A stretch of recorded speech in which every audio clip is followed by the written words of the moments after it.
Hi everyone, Hyderabad అయితే వచ్చేసాం కదా. ఇంకా వచ్చిన రోజు మొత్తం లగేజ్ అంతా సర్దుకునేసరికి అయితే సరిపోయింది. ఇంక ఇది అయితే నెక్స్ట్ డే మార్నింగ్ అనమాట.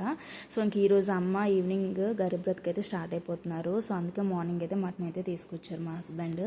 సో ఇంకా అమ్మ అయితే మటన్ కుక్ చేయడం అయితే స్టార్ట్ చేసేసింది. యాక్చువల్లీ అమ్మకి ఈ మంత్లో అయితే చాలా ఫంక్షన్స్ అటెండ్ అవ్వాలి. సో అందుకని వచ్చిన నెక్స్ట్ డే అయితే వెళ్ళిపోతున్నారు.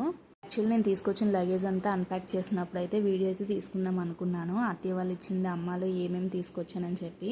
బట్ ఇంకా అమ్మ వెళ్ళిపోయిన తర్వాత నేను ఒక్కదాన్ని అయితే అంతా సర్దుకోలేనని చెప్పి ఇంకా వచ్చిన రోజు అమ్మ అయితే మొత్తం అంతా సర్దేశారు. సో ఇంకా లగేజ్ ఏమైతే వీడియో అయితే క్యాప్చర్ చేయలేదు. ఇలా ఎంతమంది మటన్ వండేటప్పుడు ఎగ్స్ అయితే యాడ్ చేసుకుంటారు. మేము ఎప్పుడు మటన్ అనుకుని ఎగ్స్ అయితే యాడ్ చేసుకుంటాము. ఆ ఎక్స్ట్రాస్ అన్నీ ఏంటంటే మా రిహాన్ ఎగ్ తింటాడు కానీ ఓన్లీ వైటే పెడతాము. ఎప్పుడైనా ఇలా నాన్ వెజ్ వండేటప్పుడు మాత్రమే ఆ సన్ ఉంచుతాం, లేదంటే పడేస్తుంటాము. ఇంక ఇక్కడ రిహాన్ అయితే వాళ్ళ అమ్మమ్మకి నైట్ డిన్నర్లోకి అయితే బాక్స్ అయితే దగ్గరుండి ప్యాక్ చేసేస్తున్నాడు. పాపం వాడికి తెలియదు కదా వాళ్ళ అమ్మమ్మ ఈరోజు వెళ్ళిపోతారని. సో ఇంక దగ్గరుండి అయితే బాక్స్ అయితే ప్యాక్ చేసేస్తున్నాడు. నేనైతే మటన్ కాంబినేషన్గా బగారా రైస్ అయితే ప్రిపేర్ చేశాను. రిహాన్కి బగారా రైస్ అంటే చాలా ఇష్టము.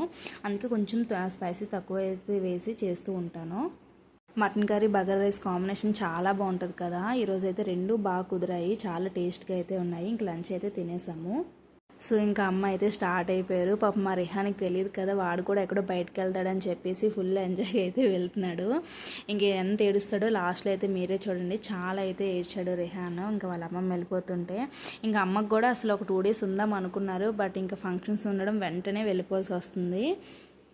ఆల్మోస్ట్ 1 month ఉన్నాం కదా వైజాగ్లో. ఇంకా సడన్గా ఇలాగ వెళ్ళిపోతుంటే చాలా బాధ అనిపించింది. ఇంకా అమ్మకు కూడా చాలా బాధతోనే అయితే వెళ్ళింది. ఒక ఫంక్షన్స్ లేకపోతే ఒక 2 days అయినా ఉందని అనుకునే ఉంది అలాగా పాపం. మా రిహాన్ అయితే ఎంత ఏడుస్తున్నాడో చూడండి. ఎత్తుకొని ఎలా అడుగుతున్నాడో. పాపం మమ్మీ వాడు ఏడుపు చూసి ఇంకా బాధపడిపోయింది. ఇంకా తీసుకెళ్ళిపో, వాడు ఏడుస్తున్నాడో ఉంచొద్దనేసి అని చెప్తుంది. వాడికి ఇంకా ఐస్ క్రీమ్ చాక్లెట్ ఏది డైవర్ట్ చేద్దామని వాడికి అర్థమైపోయింది. ఇంక వాళ్ళ అమ్మమ్మ వెళ్ళిపోతుంది అని చెప్పి అస్సలు రావట్లేదు. ఇంకా టైం అయితే అయిపోతుంది. ఇంక బలవంతంగా అయితే తీసేసుకున్నాను. ఇంకా అమ్మ అయితే స్టార్ట్ అయిపోయారు. చాలా అయితే ఏడ్చాడు రిహాను. అంతే ఇంక వీడియో నెక్స్ట్ వీడియో అయితే కలుద్దాం. Please subscribe.